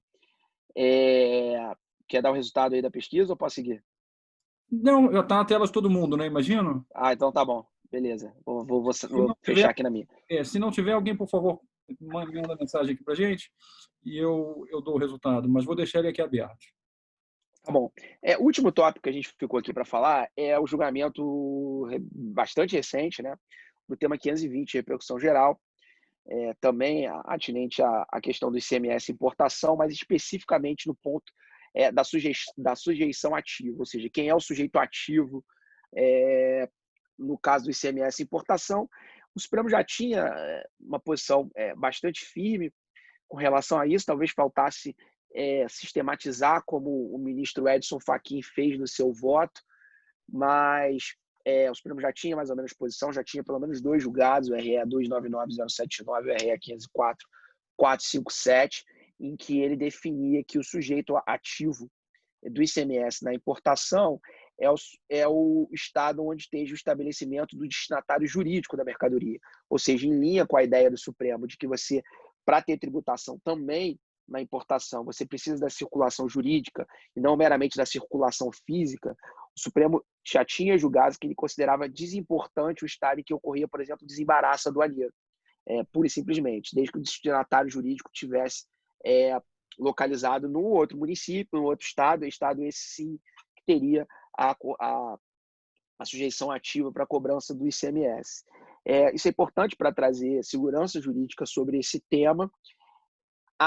No Brasil, por conta um pouco de uma certa guerra fiscal também nessa parte, alguns benefícios fiscais que alguns estados da federação dão, então não é incomum você fazer a tributação passando por um estado XPTO para poder aproveitar uma tributação mais favorável, e o Supremo, de certa forma, coloca algum tipo de baliza nessas iniciativas. E o caso em discussão aqui era um caso em que havia importação de uma matéria-prima que seria industrializada por um estabelecimento localizado no estado de Minas Gerais, mas o desembaraço ocorreu para o estabelecimento sediado em São Paulo, que era o destinatário do produto acabado para posterior comercialização. Esse RE, como eu já falei, é o tema 520 da repercussão geral, e o Supremo reafirmou, de certa forma, esse posicionamento dele, de que a tributação deve ocorrer no estado onde está o estabelecimento do destinatário jurídico, e ele procurou um pouco falar sobre as 3 principais hipóteses de importação existentes no sistema brasileiro, de acordo com a nossa legislação aduaneira. E aí, para cada uma dessas hipóteses, o Supremo procurou estabelecer qual seria o sujeito ativo e dar um pouco mais de segurança para essas operações. Então, o Supremo primeiro disse, no primeiro caso de importação, que é a importação por conta própria, né? Que é a hipótese em que o importador utiliza a mercadoria importada na sua cadeia produtiva. O próprio importador. Quer dizer, nessa hipótese aí, o importador ele acaba se confundindo com o destinatário jurídico da mercadoria, né? O destinatário econômico e jurídico da mercadoria, que são o mesmo. Então, nesse caso, o ICMS vai ser devido onde estiver o estabelecimento do importador, no caso da importação por conta própria. A segunda hipótese que o Supremo tratou é a hipótese da importação por conta e ordem de terceiro, né? Que tem previsão lá no artigo 27 da Lei 10.637. E o Supremo foi dizer que nessa hipótese o que acontece é a contratação de um serviço, o destinatário jurídico da mercadoria contrata o serviço de uma trading company, né, para que faça o desembaraço aduaneiro. Mas quem suporta o ônus da importação efetivamente é o destinatário jurídico, não é a trading company. Então, nessa hipótese, vai ser relevante para a definição do sujeito ativo do ICMS o estado onde está o estabelecimento do destinatário, jurídico, ou seja, do contratante da trading, daquele que contratou a trading company para poder fazer a importação. Então, nessas hipóteses, se o desembaraço acontecer num estado, por qualquer razão, vai importar, nesse caso, o estado do contratante, para que seja definido quem tem a competência para tributar essa operação via ICMS. Tá? E a última hipótese que o Supremo tratou é a importação por conta própria por encomenda, que está lá prevista no artigo 11 da Lei 11.282. E aí, nesse dispositivo, para essa hipótese específica, o ministro Luiz Edson Fachin, que é uma hipótese em que, na verdade, o importador aqui, a trading company, ela faz a importação em nome próprio para posterior revenda, né? Até a definição da legislação é isso, é importação promovida por pessoa jurídica importadora que adquire mercadorias no exterior para revenda a encomendante, para encomendante pré-determinado, não configura importação por conta e ordem de terceiros. Então, é diferente da importação por conta e ordem. Aqui, pode ser até uma trade company, mas ela compra, ela suporta o ônus financeiro dessa compra e ela compra para posterior revenda, ainda que ela já tenha alguém certo para poder fazer a compra dessa mercadoria importada. E aqui o fundamental é você entender quem está suportando o ônus da operação. Nesse caso aqui, quem está suportando o ônus da operação para se configurar a importação por conta própria por encomendante é a trading company. E aí, nesse caso, o ICMS vai ser devido no lugar onde está estabelecida a trading company, nesse caso, ainda que seja depois revendido para o terceiro que efetivamente contratou a importação dessa modalidade. Então, são 3 hipóteses distintas, e nada mais, o que o Supremo fez aqui não foi nada além de aplicar a ideia de que o destinatário jurídico, né, aquele que adquire efetivamente a mercadoria importada, é o sujeito que incide no fato gerador do ICMS, portanto, também o estado onde está localizado esse sujeito é o estado competente para a tributação dessa operação. E aí o Supremo abriu as 3 hipóteses e adequou a cada uma dessas 3 hipóteses essa lógica, indo no detalhe de como esse tipo de importação de negócio se desenrola. Então, foi basicamente isso que foi decidido no tema 520, repercussão geral, e é bom para trazer um pouco de segurança, um pouco mais de segurança jurídica, embora sempre vá estar aberto a algum tipo de planejamento abusivo, por algum contribuinte que queira fazer uso de algum benefício fiscal. Os estados sabem disso, os estados, acho que em geral, viram esse julgado como um bom julgado e vão ficar atentos para casos particulares e que haja eventualmente um abuso e que você consiga configurar, no caso de que houve uma importação indireta, uma importação por interposta pessoa, alguma coisa do tipo, e aí sim você vai buscar ICMS devido naquela situação específica. Aí abro aí para os comentários do Gustavo ou do nosso público que tá participando bastante, bacana. Eu já descobri. Agora as perguntas aqui. Eu vou fechar aqui o compartilhamento, tá? Já descobri que todos têm acesso a eles. Depois a gente responde as perguntas. Vamos lá, Gustavo. Desculpa. Tá bom. Bom, o Marcos falou muito bem, resumiu muito bem a questão. Eu acho que foi Gustavo, só se você puder só falar, eu esqueci de falar da questão da declaração de constitucionalidade parcial sem redução. Eu ia falar justamente isso. Isso foi importante porque a redação da Lei Candir, quando tocou nesse ponto, ela era uma redação realmente não era muito clara. Porque ela falava em entrada física, lá no artigo 11, e aí dava a entender que o critério do ICMS seria o estado da entrada física. Tanto que, como o Marcos falou, na próprio julgado do tema 520, o Supremo tem lá na própria ementa do julgado a afirmação de que o Supremo estaria utilizando uma técnica de declaração de inconstitucionalidade parcial sem redução de texto desse dispositivo da Lei Candir para afastar a interpretação que muitos estados fizeram de que o relevante para a tributação, nesse caso, seria o estado da entrada física da mercadoria. Então, foi importante que o Supremo reconheceu isso. E veja como isso é relevante. Por exemplo, no caso do Rio de Janeiro, do Estado do Rio de Janeiro, a gente teve, em 2018, a Lei 7891 de 2018 alterou a Lei 2657/96, que é a Lei do ICMS do Estado do Rio de Janeiro, e justamente trouxe ali a previsão de critérios para que fosse configurada a competência do Estado para a cobrança do ICMS e colocou o critério da entrada física do bem no Estado, como primeiro critério de eleição para a definição do ICMS. Então, a meu ver, hoje, a lei do Estado do Rio de Janeiro, que, repito, foi modificada em 2018, ela não é mais compatível com esse entendimento que o Supremo adotou na tese 520. Então, eu acho que aqui no Rio de Janeiro a gente vai enfrentar um contencioso até que o Estado venha a adequar a sua legislação a essa nova tese 520, a gente vai ter problemas, porque hoje no Estado do Rio de Janeiro, pela lei de 2018, o critério é de entrada física do bem, o que o Supremo já afastou pela tese 520, que o Supremo ele adotou o critério que tradicionalmente escolhia, o critério da destinação jurídica, ou seja, o ICMS é devido ao Estado que está localizado destinatário jurídico do bem. Muito embora, eu estou vendo aqui no chat, né, os colegas colocando a doutora Renata Sucupira mencionando que no caso concreto, realmente, isso o Miris Fachin destacou também na própria ementa, que na visão dele houve um problema na caracterização do contexto fático daquela hipótese, porque na visão dele teria havido um erro na qualificação do fato, porque os fatos não estavam muito claros, era uma questão envolvendo filial, etc.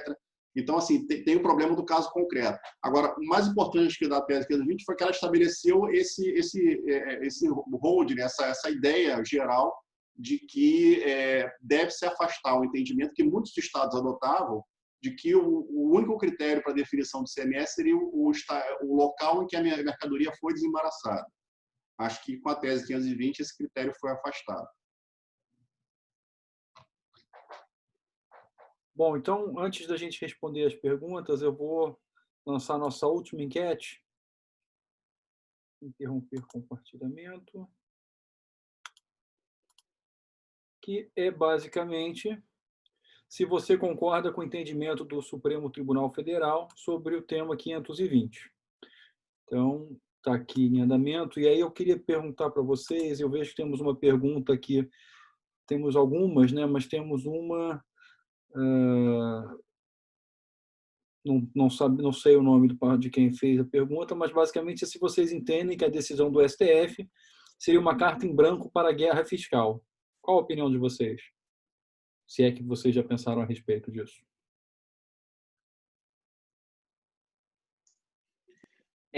Especificamente esse caso do tema 520, eu não acho que seja uma carta branca, não. Eu acho que ele coloca alguma baliza. Acho que você restringe mais, quer dizer, quando você tira digamos assim, essa nuvem que existia com relação ao que dizia a Lei Candir, eu acho que você diminui um pouco as hipóteses de guerra fiscal. Mas veja, assim, o problema da guerra fiscal ele não é simples de ser resolvido. E seja isso no ICMS importação, nas outras hipóteses de incidência do ICMS, é sempre muito complicado. Você sempre vai ter margem para esse tipo de discussão. Até uma questão clara, até que eu vejo que a doutora Renata está colocando, tá escrevendo aqui, é exatamente isso. Quer dizer, quando você tem filiais da mesma empresa, até que ponto você pode utilizar isso, empresas muito grandes, para poder aproveitar de um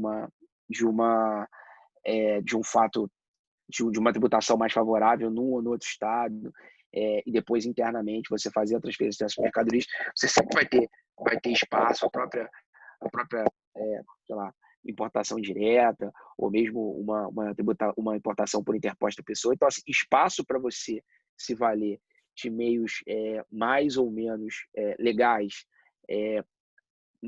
mais uma tributação mais vantajosa dada por um estado específico, sempre vai existir. E aí não tem muito jeito. Assim, é um problema desse tributo ser estadual e não da União. E aí, no caso a caso, a gente vai ter que analisar, e se for o caso, brigar pontualmente. Mas acho que essa repercussão geral, pelo menos, ela abarca um número razoável de casos, e para esses dá alguma estabilidade. Não sei qual a opinião do Gustavo. Eu concordo, Marcos. Primeiro, eu acho difícil qualquer decisão que o Supremo adote, com o nível de sofisticação que a gente tem na guerra fiscal no Brasil, a criatividade dos estados ela sempre vai ser superior a qualquer decisão do Supremo.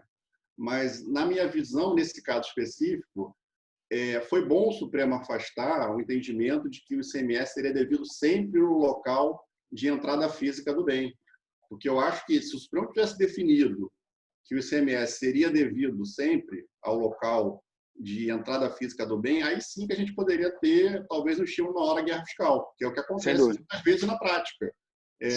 Mercadorias entrando por alguns estados, pelos portos de alguns estados, que tributam muito pouco a importação, e depois a mercadoria é enviada para São Paulo, que é o grande mercado consumidor. Então, a meu ver, não. Eu acho que esse julgado, de alguma forma, até foi benéfico no sentido de evitar um pouco a guerra fiscal, porque eu acho que a guerra fiscal seria estimulada se o critério fosse da entrada física do bem. Então, acho que eu não tenho essa visão de que foi um estímulo à guerra fiscal, não. E a pergunta da doutora Renata agora. Vocês acham que os estados já poderão cobrar o ICMS do adquirente?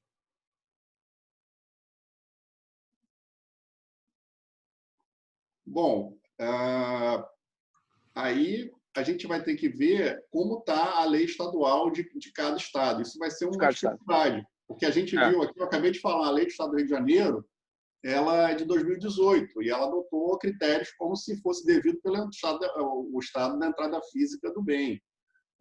Ao mesmo tempo, você tinha aquele problema, porque o próprio Supremo declarou a inconstitucionalidade sem redução de texto de um artigo da Lei Candir, e a Lei Candir é o parâmetro para todos os estados. Eu acho que a gente vai ter um problema aí, imagino que os estados estejam debruçados em relação a esse tema, porque me parece que é muito importante que os estados, a partir dessa repercussão geral julgada, que eles possam adaptar a sua lei local. Eu tenho certeza que os contribuintes vão eventualmente questionar, e quem está no mercado sabe, é muito comum ter essas situações de alguém importando a mercadoria e sendo exigido o ICMS em 2 estados diferentes, no estado do desembaraço aduaneiro e no estado destinatário jurídico da mercadoria. Então, há muitos casos de bitributação espalhados no judiciário, inclusive. Eu acho que o Estado vai ter um trabalho realmente para adequar a sua legislação estadual ao entendimento do Supremo. Eu acho assim, a maioria a própria lei Candir e a lei dos estados também, ela tinha uma lógica de colocar uma ordem. O que, a rigor, o julgado do Supremo fez foi retirar uma interpretação específica do primeiro item da ordem. Então, necessariamente, você segue. E, por exemplo, na lei do Rio, olhando aqui, o segundo item já é o destinatário da mercadoria ou bem quando a importação for promovida por outro estabelecimento, ele que situado em outra unidade da federação, da mesma titularidade daquele, que mantém a relação de interdependência. Então, acho que você tem já mecanismos nas legislações dos estados, embora isso possa ser colocado de forma mais clara a partir desse julgamento do Supremo, eu acho que as legislações estaduais elas já trazem elementos para você poder, sim, tributar o adquirente. Agora, óbvio que vai ser passível de discussão aqui ou ali no caso concreto, mas, a princípio, assim, a minha resposta mais rápida seria que sim. Mas tanto melhor se os estados adequarem as suas legislações. Bacana, legal, obrigado. Estou vendo que tem mais algumas perguntas, a gente está com o tempo relativamente se encerrando. O que vocês sugerem? Temos algumas... Por mim, eu não sei, Gustavo, por mim eu posso continuar conversando aqui. Então, vamos lá. Então, vamos seguindo aqui as perguntas, antes da gente voltar para as duas do tema anterior. A Renata trouxe várias, então a gente pode tentar ir tentando responder as dela. Vamos com essas? Por favor. Não, mas por ordem, acho que tem uma do Francisco lá atrás, que a gente deixou passar só para... Então vamos responder, era do tema anterior, mas vamos responder o Francisco, então. Eu não sei se eu entendi bem, assim, mas a leitura que eu fiz foi a seguinte: como a Constituição não trazia, digamos assim, a digitalidade como uma materialidade para ser tributada pelo ISS ou pelo ICMS, a gente não precisaria de uma reforma constitucional, alterar talvez as regras de competência do ISS e do ICMS para poder tributar. Eu não sei se foi isso que o Francisco perguntou, eu entendi dessa forma. Francisco, eu acho que seria melhor. Eu acho que seria ideal que a gente fizesse assim. Eu acho que especialmente a tributação de serviços, mas acho que também a de mercadorias necessitam urgentemente uma atualização. E como o Brasil adotou esse sistema rígido de distribuição de competências com base nos signos presuntivos de riqueza que estão na Constituição. O município tributa serviço, o Estado tributa circulação de mercadorias e por aí vai, a gente não fugiria de uma reforma da Constituição. Eu só acho que, enquanto isso, com base na capacidade contributiva, a gente não pode simplesmente olhar para determinadas operações que são muito assemelhadas ou se adequam, ainda que não perfeitamente, mas de uma forma mais larga, como o Supremo mesmo vem alargando um pouco o conceito de serviço, dentro de serviço ou dentro de mercadoria, simplesmente deixar de tributar, porque a gente não teve essa reforma na Constituição. Eu acho que é uma questão de você olhar para essas regras de competência com um olhar e lançando uma interpretação evolutiva para entender, olha, o que era mercadoria lá atrás, com suporte físico, trocada fisicamente e tudo mais, hoje virou isso aqui, né? O serviço hoje virou isso aqui, prestado de uma forma totalmente diferente. E aí você tentar, via lei complementar e leis dos entes parciais, dar tratamento a isso. Não sei se eu entendi a pergunta, se eu entendi desse jeito, não sei se te respondi. Vamos partir para as da Renata? Acho que respondeu sim, ele falou sim nessa linha. Ótimo. Deixa eu só antes, então, já que voltamos ao tema, tem uma pergunta da Alexandre Abud, um abraço, Alexandre. Alexandre Abud, um grande amigo. Certo? Tem uma pergunta da Doris que passou despercebida aqui, porque ela colocou num outro formato, mas ela pergunta como vocês veem a responsabilização dos marketplaces pelo ICMS, como, por exemplo, a nova Lei do Rio, que foi tema de outro debate nosso, do grupo de estudos, mas tenho interesse em saber a opinião de vocês. Ótimo. Esse tema realmente que a Doris colocou. A mesma lei que eu mencionei, que fala em importação ICMS na mercadoria digital, é a Lei 8795/2020, é a lei que atribuiu responsabilidade tributária para marketplaces no estado do Rio de Janeiro, que vai ser regulamentada ainda. Eu acho bastante questionável, Doris, respondendo, porque os estados, quando eles estabelecem responsabilidade tributária para efeito de ICMS, eles estão vinculados às normas gerais de direito tributário do CTN. E o artigo 128 do CTN, ele diz que só pode ser colocado como responsável alguém que tenha vinculação ao fato gerador. E no caso de marketplace, pelo menos na modalidade mais comum de marketplace, inclusive lembra até o próprio artigo que a Doris escreveu, que eu li um artigo sobre esse tema, um artigo ótimo sobre essa matéria. A meu ver, não há essa vinculação direta ao fato gerador do marketplace. Tanto que, do ponto de vista do direito civil, não há uma responsabilidade à luz do Código do Consumidor do marketplace em relação à venda que são realizadas pelos parceiros nas plataformas digitais. Então, a meu ver, o marketplace ele não tem uma relação tão próxima com o fato gerador a ponto de ele ser colocado como responsável tributário. Eu acho que não se poderia pensar em fazer isso por lei complementar, modificando a Lei Candir, porque a Lei Candir também fala que só cabe responsabilização no ICMS quando eu tenho uma relação com o fato gerador. Ela repete praticamente o artigo 128, e ela diz quando o responsável ele tem condições de influenciar no pagamento do tributo relativo ao fato gerador. A meu ver, não há essa possibilidade. E eu acho que, por lei estadual, essa atribuição de responsabilidade não é cabível. Isso deveria ser, em tese, instituído por lei complementar. Então, eu tenho bastante dúvida, na verdade, estou convencido de que essa norma estadual é inconstitucional, porque somente lei complementar poderia estabelecer. Da mesma forma, a lei, como você sabe, estabeleceu não só a responsabilidade para a empresa detentora do marketplace, mas também para a operadora de cartão de crédito. Que aí também é um outro problema, porque o operador de cartão de crédito também eu não vejo como encaixá-la na condição de vinculada ao fato gerador pelo artigo 128 do CTN. O próprio STJ tem precedente nesse sentido. Então, a minha visão é contrária a essa possibilidade. Bom, aqui eu vou discordar um pouco do Gustavo. Assim, vamos lá. Eu até acho que a questão das operadoras de cartão um pouco mais sensível. A gente sabe no estado do Rio, especialmente o artigo 18, inciso 6, salvo engano, a Doris deve ter isso de cabeça, da Lei 8795, vai ser um dos principais focos de judicialização. Não quero adiantar aqui muito a defesa do Estado, como eu disse, eu não estou falando em nome do Estado.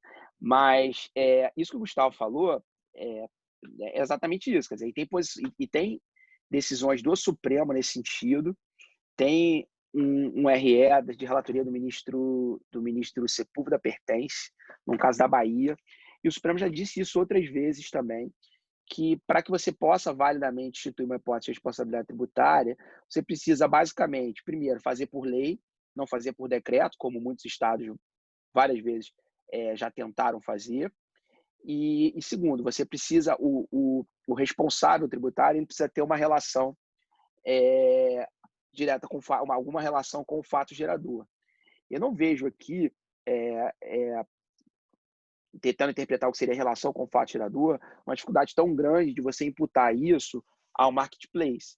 Quer dizer, ele está ali, é uma plataforma digital, ou web, ou app, ou o que quer que seja, que está disponibilizando produtos ali que são vendidos. O fato da relação de direito civil ou de consumidor, até que ponto é responsável ou não acho que seja fundamental aqui para definir a relação tributária. Agora, fato é que a gente não poderia imputar, por exemplo, quantas situações a gente tem aqui que nunca foram discutidas do ponto de vista da constitucionalidade, de hipótese de retenção colocado por pessoas simplesmente porque, digamos assim, o dinheiro passa por aquela pessoa, que é exatamente a hipótese do marketplace. Você paga via marketplace. Então, eu acho muito difícil, pela lógica do negócio, que você caminhe para uma situação em que, a despeito de você ter o marketplace, você vai ter que tributar individualmente cada um dos pequenos negócios. A lógica aqui vai ser muito parecida com a lógica da substituição. Se for o caso, talvez a gente precise avançar para uma alteração da lei Candir, colocar isso de forma clara na lei complementar. Mas aqui é isso, é uma questão de quase que de praticabilidade. Como é que você vai tributar se não for via marketplace? Você vai o marketplace vai virar, quando a gente tem intermediários, né, e o marketplace acaba servindo como intermediário nessa situação toda, naturalmente a tributação, por uma questão de praticabilidade, ela tende a migrar para o intermediário, né? É muito mais fácil você fiscalizar o Google, enfim, a Amazon, desculpa, Google não, a Amazon, ou qualquer uma dessas outras plataformas. Hoje em dia, as principais varejistas têm o seu marketplace, do que você ir em cada uma das portinhas. Então, assim, primeiro, assim, tem uma questão de fato. Eu acho que esse movimento é inexorável. Isso vai acontecer. E acho que qualquer decisão jurídica que venha a ser dada pelo Supremo vai se defrontar, acho que com esse fato. Que, assim, de uma forma ou de outra, vai ter que recair. Então, assim, mais do que dizer que não pode, que o marketplace não pode ser tributado, eu acho que seria talvez o momento também dos contribuintes entenderem isso, entenderem que vai ser inexorável e, de alguma forma, tentarem influir para que isso seja feito da melhor forma possível. Eu acho que isso é um problema em várias discussões tributárias. O primeiro movimento da administração é defender a legislação nova ou a nova ou o novo instrumento que foi estabelecido para dizer, olha, é constitucional, pode, tem que poder, do jeito que for, e do contribuinte dizer, não, é totalmente constitucional, não pode, e tal. E aí, como é que você... E aí ninguém e senta para conversar como é que a gente pode construir junto a melhor solução. Eu acho que é o caso. De uma forma ou de outra, eu acho que, inegavelmente, vai passar, de alguma forma, por uma responsabilização do marketplace. Ou via uma substituição mesmo, ou uma retenção, ou alguma coisa do tipo. Então, acho que talvez o ideal seja sentar e conversar e ver a melhor forma de se fazer isso.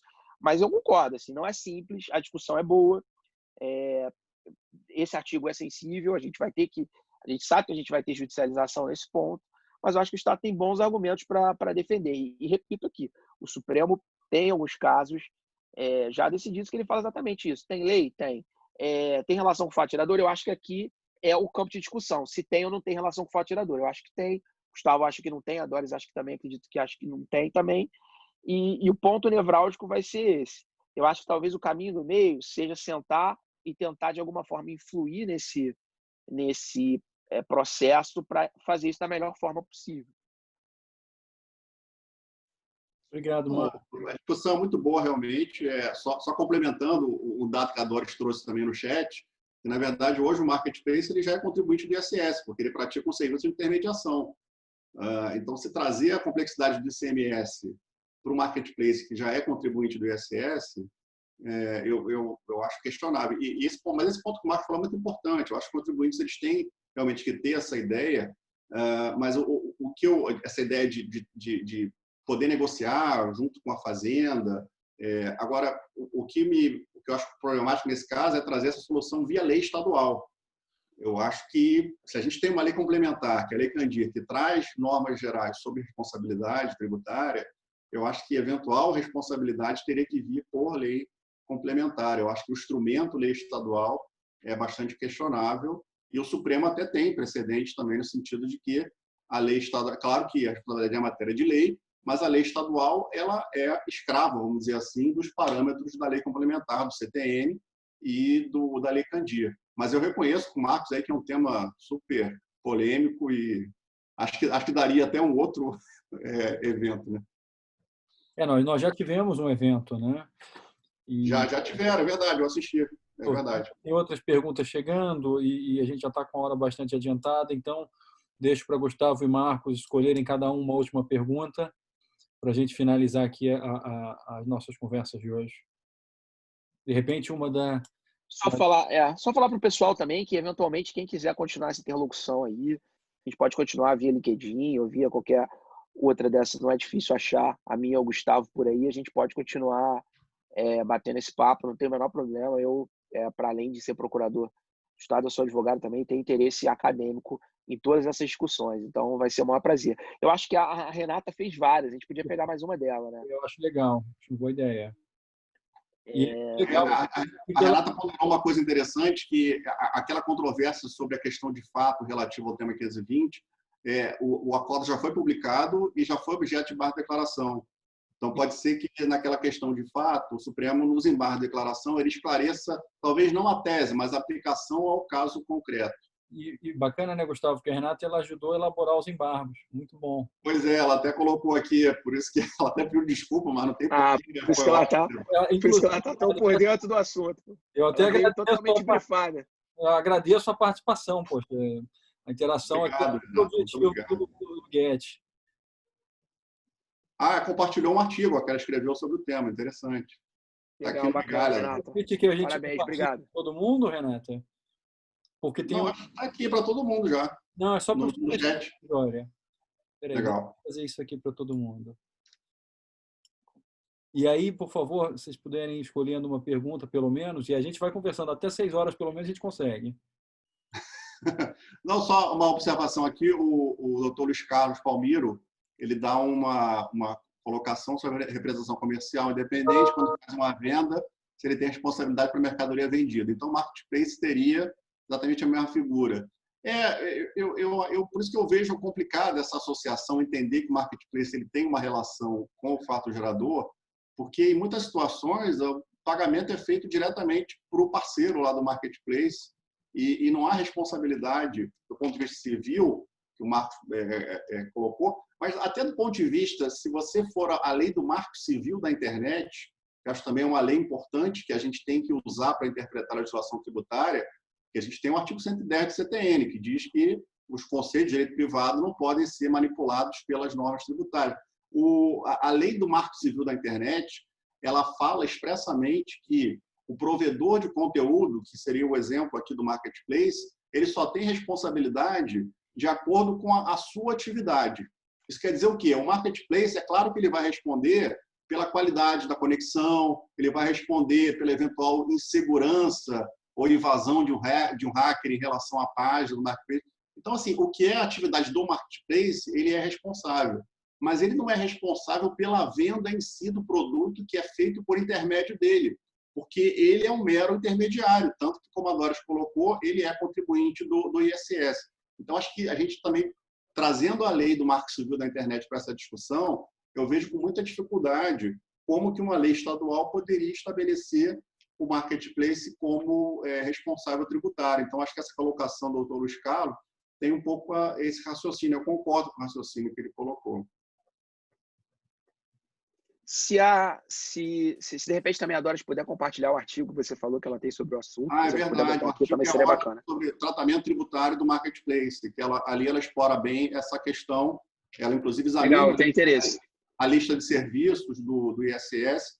porque ali na lista de serviços tem a intermediação de qualquer natureza como fato gerador. Ela está vendo aqui, vai compartilhar. Que bom. Legal.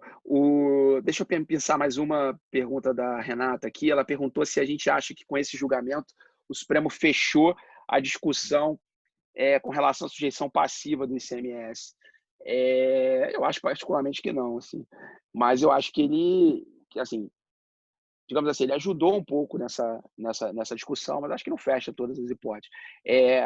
Assim, tanto quanto possível, você vai ter uma vinculação entre a sujeição passiva, a sujeição ativa e a sujeição ativa e a sujeição passiva, digo, se o Estado com competência para tributar é o Estado onde está o estabelecimento do destinatário final, então você vai ter aí uma coincidência entre digamos assim, entre sujeição passiva e ativa. Às vezes tem outras possibilidades na lei em que eu acho que vão estar, que você vai ter a situação em aberto. Eu não acho que tenha fechado como um todo, não. Não sei qual é a posição do Gustavo. Também acho. Eu acho que ele definiu questões importantes, fechou algumas lacunas, mas definir completamente, eu acho que não. Eu acho que a sujeição passiva do ICMS vai ser sempre um tema polêmico. A gente acabou de ver um aqui, que é a responsabilidade, que também está dentro do grande tema da sujeição passiva do ICMS. Acho que tem muito tema aberto ainda para ser discutido. Exatamente. Tá bom, pessoal, vamos aguardar. Doris está mandando aqui para a gente o artigo. Temos uma última pergunta. Obrigado, Renata. E a Renata ajudou bastante Renata, na nossa discussão aqui. É verdade. Muito obrigado. Aliás, a todos. Muito obrigado. A todos, isso. Foi ótimo, gostei bastante de participar aqui do ambiente, o pessoal participando bastante. Também, muito bom. Várias pessoas que militam e que estão super por dentro do tema. É ótimo. Fica melhor ainda. Doris, vou pedir para você compartilhar o que vocês acham da ideia no LinkedIn do Get. E aí Pode ser. eu tenho acesso. Pode ser. Eu vou deixar o meu e-mail aqui para todos também, se alguém tiver interesse fica mais fácil. Perfeito, Gustavo. Marcos, vou deixar o meu também. Bem? Vou deixar o meu aqui também, peraí. Claro. A Doris podia também, de repente, deixar o e-mail dela, porque aí, se alguém tiver interesse no artigo dela, ela pode encaminhar. Né? A Doris, eu já pedi para a Doris não está mandando aqui para todo mundo, né? E ela está, acho que ela está fazendo. Mandou. Legal. Perfeito. Mandou o e-mail dela. Mandei o meu também, enfim. Bom, não sei se eu gostaria muito de agradecer ao Marcos, ao Gustavo. Obrigado, foi muito bom, muito bacana, como eu disse no início da apresentação, realmente imperdível. Eles trouxeram bastante questões importantes, atuais. Acho que, tenho certeza, na verdade, que todo mundo gostou bastante. Quero agradecer também a todos que assistiram, aos que estão aqui conosco até agora. Agradecer bastante a todas as perguntas que foram feitas. A ideia realmente é essa, uma troca de interação, conhecimento, experiência. E convido vocês a acompanharem a nossa página do Get, porque lá é onde a gente disponibiliza os próximos eventos. Tá bom? Muito obrigado a todos. Boa noite. Obrigado, boa noite. Obrigado. Até logo, pessoal. Prazer, tchau. Boa noite. Tchau, tchau. Até logo.